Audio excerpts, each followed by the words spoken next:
कारण आता उद्धव साहेब तर इथे आलेले आहेत, पण ज्या ज्वलंत धगधगत्या विचारानं ही संपूर्ण महाराष्ट्राची भूमी पावन झाली, त्या हिंदू हृदय सम्राटांचं येणं आता इथे होणार आहे. आणि त्यामुळे या दैवताचं स्वागत करण्यासाठी रोषणाई बंद करण्यात यावी. कारण एक विशेष माध्यमातनं स्वतः दस्तूर खुद्द आदरणीय हिंदू हृदय सम्राट बाळासाहेब ठाकरे यांचा एक धगधगता विचार भेटीला येतोय नाशिककरांशी संवाद साधायला.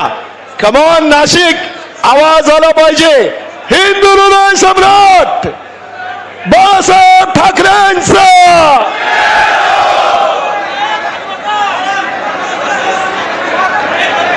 कृपया सर्वांनी स्थानापन्न व्हायचंय आणि महाराजांचं नाव घेतल्यानंतर लगेचच ध्वनिचित्रफीत इथे सुरू होईल.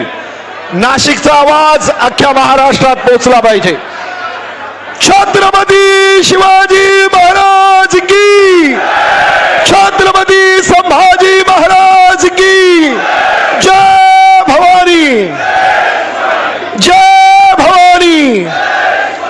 समोरच्या लाईट्स ऑफ करा, समोरच्या लाईट्स ऑफ करा. हॅलोजन समोरचे लाईट्स. सर्वांनी स्टेजच्या खाली उतरा. कार्यकर्त्यांनी मंचाच्या खाली उतरा, खाली उतरा. समोरच्या लाईट्स ऑफ करा ताबडतोब. तोपर्यंत पुन्हा एकदा आपण महाराजांचं नाव घेऊया. जय भवानी. नाशिककरांच्या भेटीला हिंदू हृदय सम्राट माननीय शिवसेना प्रमुख बाळासाहेब ठाकरे. एक धगधगता विचार. हिंदू हृदय सम्राट शिवसेना प्रमुख माननीय श्री बाळासाहेब ठाकरे यांचा. जय हो, जय भवानी, जय शिवाजी, जय भवानी. जमलेल्या माझ्या तमाम हिंदू बांधवांनो, भगिनींनो आणि मातांनो,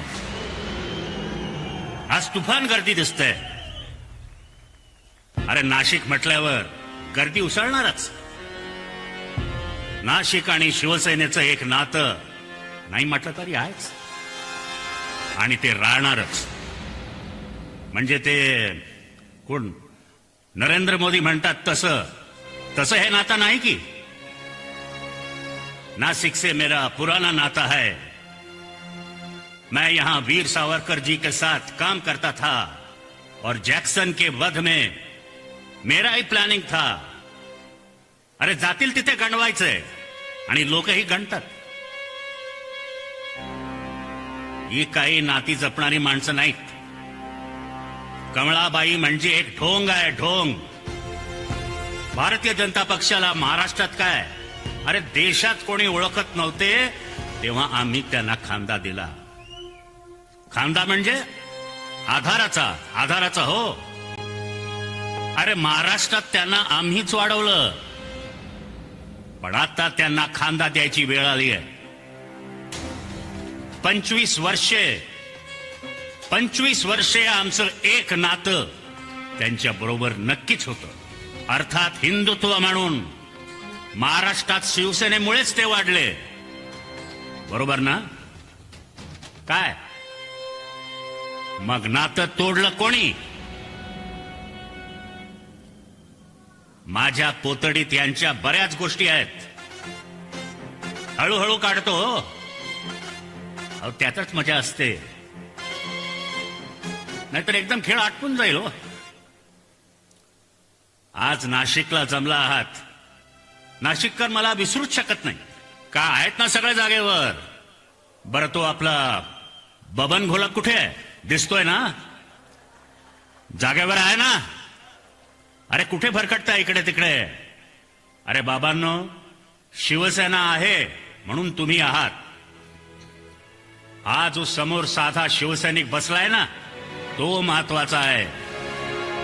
त्याने तुम्हाला आमदार खासदार बनवलं. बातम्या सुरूच आहेत. हा गेला, तो गेला. अरे अस्वलाच्या अंगावरचे 2-4 केस गळले, उपटले. अरे काय फरक पडतो? आता ही सगळी नवी मंडळी आली, पण नाशिकचं गोल्फ मैदान गाजवलंय.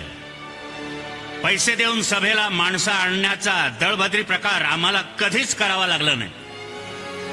आई जगदंबेची तेवढी कृपा आमच्यावर नक्कीच आहे आणि ती राहणारच. आता या निवडणुकीत काय झालं? विधानसभेचं म्हणतोय. जो निकाल लागला तो तुम्हाला मान्य आहे का? इथे बडगुजर, वसंत गीते, तिकडे निफाडला आपला अनिल कदम, घोलप यांचे चिरंजीव योगेश राबले, लोकांची कामे केली. मालेगावात अद्वै हिरे, धुळ्यात अनिल गोटे हे मैदानात होते, पण निकाल उलटेच लागले. अहो, हे भाजप आणि त्या नकली शिवसेनावाल्यांनी असे काय दिवे लावले की ज्यामुळे त्यांना अशी भरभरून मते पडली? हा, लोकशाहीत हे असे निकाल जबरदस्तीने लावले जाणार असतील तर कसले स्वातंत्र्य आणि कसले काय? ही लोकशाही आम्ही मान्य करणारच नाही. हे असेच सुरू राहणार असेल तर स्वातंत्र्याच्या रक्षणासाठी आम्हाला वीर सावरकरांच्या क्रांतीच्या मार्गाने जावेच लागेल. होय, मी हे सावरकरांच्या नाशिकमध्ये बोलतोय. टाका आणखी एक खटला माझ्यावर, नाहीतरी माझ्या शिवसैनिकांवर खोटे खटले टाकताय ना, टाका. हा माझ्या शिवरायांचा महाराष्ट्र आहे. कोणाच्या पाठीत वार करणार नाही, पण महाराष्ट्राच्या पाठीत आता फक्त घाव आणि वारच सुरू आहे. सगळा पैशांचा खेळ. महाराष्ट्र मुघलांनी आणि इंग्रजांनी इतका लुटला नव्हता तेवढा भाजपवाल्यांच्या टोळ्या लुटतायत, आणि ते सुद्धा हिंदुत्वाच्या नावाखाली. भारतीय जनता पक्षाला आम्ही हिंदुत्वासाठी सोबत घेतले, मोठे केले, पण आज हिंदुत्वाचे खरे मारेकरी कोणी असतील तर हेच भाजपवाले. हिंदुत्व ही काही तुमची खाजगी मालमत्ता नाही. अरे, हिंदूंमध्ये भांडणं लावली जात आहेत. जातीत पोटजातीत मारामाऱ्या लावून ते नाना फडणवीस मजा बघतायत. पण एक गोष्ट ठासून सांगतो, तुमचे 100 बाप खाली उतरले तरी शिवसेनेचं अस्तित्व तुम्हाला संपवता येणार नाही. शिवसेनेने गेल्या 50 वर्षात किती सोसलंय हो. सतत आव्हानं दिली गेली आणि आम्ही ती स्वीकारलीही. 5 पिढ्या शिवसेनेच्या विचाराने भारल्या गेल्या आहेत. त्यांच्या रक्तामध्ये स्वार्थाचा नाही तर राष्ट्रीयत्वाची जबरदस्त ऊर्जा शिवसेनेने निर्माण केली. जे नामर्द डरपोक गेले ते गेले. त्यांची लाकडं भाजपवालेच सोनापुरात रचल्याशिवाय राहणार नाहीत. चिंता करू नका. शिवसेना, माझी शिवसेना हे एक कुटुंब आहे आणि राहील. आज माझ्या महाराष्ट्राची काय परिस्थिती आहे? नाशिकमध्येच त्या अवकाळीने माझा शेतकरी गार झाला आहे. त्याला कोणी वाली? अहो, कर्जाचा डोंगर घेऊन माझा शेतकरी जगतोय. अरे, जगतोय कसला? रोज आत्महत्या करतोय. आणि तुमचे ते कृषी मंत्री इकडलेच ना, कोकाट्यात फिरतायत. शेतकऱ्यांची कर्ज माफ करणार होता ना, मग काय झालं? का शेपूट घातलेत? अहो, शेतकऱ्यांची इतकी फसवणूक करून सुद्धा तुम्ही उघडपणे फिरताय आणि लाजा नाही वाटत तुम्हाला? लोकांना नोकऱ्या नाहीत, शिक्षणाचा बट्ट्या बोळ चाललाय, आरोग्य सेवेचे धिंडवडे निघालेत, तिकडेही नुसती लूटच चालली आहे. गरिबांना 2 वेळचं जेवण नाही, उद्योगधंदे बंद पाडले जात आहेत. अहो, तुमच्या नाशिकमध्ये किती नवे उद्योग आले? हा आकडा? ते फडणवीस अमेरिकेत जाऊन आले गुंतवणूक आणण्याच्या नावाखाली. पण नाशिकच्या हाती काय? हा, भोपळा. हे सगळं तुम्ही किती काळ बघणार आणि थंडच बसणार असाल तर त्या छत्रपती शिवरायांचं हे नाव घेऊ नका आणि जय भवानी जय शिवाजी याचाही गजर करू नका. अहो, महाराष्ट्राला लाचार आणि गुलाम करण्यासाठी त्या व्यापाऱ्यांनी शिवसेना तोडली. निष्ठावंत म्हणून घेणारेच फितूर आणि गद्दार निघाले. ते गद्दार एक जात दिल्ली पुढे स्वतःची सिलेंडर वर करून अरे मुजरेत झाडतायत. त्यासाठी शिवसैनिकांनी त्याग आणि बलिदान केले आणि त्यासाठीच 106 हुतात्म्यांनी घरावर संसारावर तुळशीपत्र ठेवले.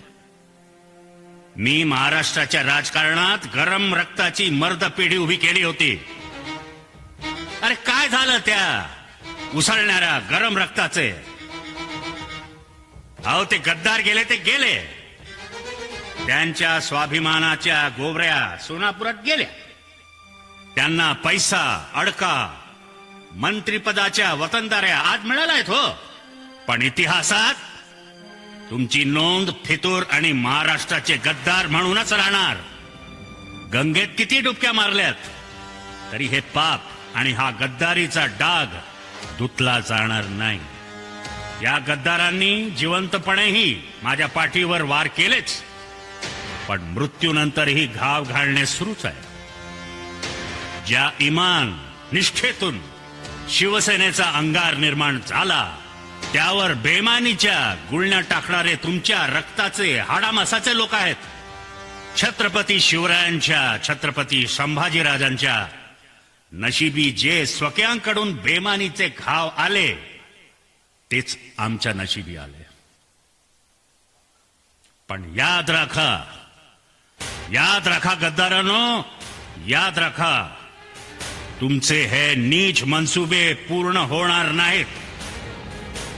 अरे खुर्च्यांतील ढेकून होऊन जगणारे त्या खुर्च्यांसह संपतील.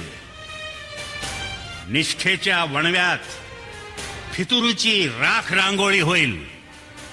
माझा महाराष्ट्र फितुरीचा बदला घेईल. छत्रपती शिवराय शंभूराजांच्या मृत्यूनंतर मुघलांनी आनंदाचा थैथाट केला, पण मराठा जो पेटला तो महाराष्ट्रात औरंग्याला गाडून दिल्लीच्या तख्तापर्यंत धडकला. माझा शिवसैनिक खरा मर्द आहे, वाघ आहे वाघ. तुमची ती काय ऑपरेशन वगैरे सुरू आहेत ना फोडाफोडीची, ती वेळ येत आहे. त्याच ऑपरेशन टेबलवर पाडून तुमच्या बेईमानीची नसबंदी माझा मराठी माणूस, माझा शिवसैनिक नक्कीच करेल. घोटाळा गोलमाल करून विधानसभा जिंकली. अरे भ्रष्टाचार, पैशांचा खेळ, दुसरं काय. आता मुंबईची महानगरपालिका 106 हुतात्म्यांचा हा पंचप्राण ते विकत घ्यायला निघाले. हे मी आणि माझा शिवसैनिक त्रिवार होऊ देणार नाही. आम्ही महाराष्ट्राला स्वाभिमानी बनवलं, मराठी माणसाला बेडर केलं. संकटे वादळे येतील जातील, पण त्या तुफानांची टक्कर देत संकटांच्या छाताडावर पाय देऊन माझा शिवसैनिक शिवसेनेची नौका पुढे आणि पुढेच घेऊन जाणार आहे. या छत्रपती शिवरायांची आणि आई भवानीची शपथ. उचला तो बेलभंडारा महाराष्ट्र रक्षणाचा आणि फितुरांना गाडण्याचा. उसळू द्या तुमचे रक्त आणि पेटू द्या मनगटे. घाबरू नका. मी सदैव तुमच्या सोबत आहे, तुमच्या पाठीशी उभा आहे. मी आहे, अजूनही आहे. जय हिंद, जय महाराष्ट्र.